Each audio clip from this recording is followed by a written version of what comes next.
بسم اللہ الرحمن الرحیم۔ السلام علیکم ناظرین، پٹرولنگ پولیس فیصل آباد ریجن کے موبائل ایجوکیشن یونٹ نے آج تحصیل کمالیہ کا خصوصی دورہ کیا۔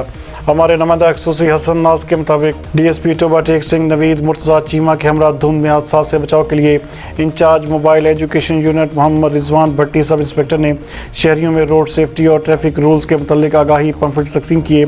انہوں نے شہریوں کے اس موقع پر ہدایت کی کہ دھند میں فوگ لائٹ اور ڈبل انڈیکیٹر کا استعمال کریں، گاڑیوں کے درمیان مناسب فاصلہ اور سیٹ بیلٹ اور ہیلمٹ کے استعمال کو یقینی بنایا جائے۔ انہوں نے کہا کہ گاڑی اور موٹر سائیکل ہرگز تیز مت چلائیں۔ نیو ایئر نائٹ کے حوالے سے بات کرتے ہوئے ان کا کہنا تھا کہ اپنی 18 سال سے کم عمر بچوں کو ڈرائیونگ مت کرنے دیں۔ نیو ایئر نائٹ پر ون ویلنگ کرنے والوں کے خلاف کارروائی عمل میں لائی جائے گی۔ اس موقع پر ان کا مزید کہنا تھا کہ ٹریفک قوانین کی پاسداری ہی ہمیں حادثات سے محفوظ رکھ سکتی ہے۔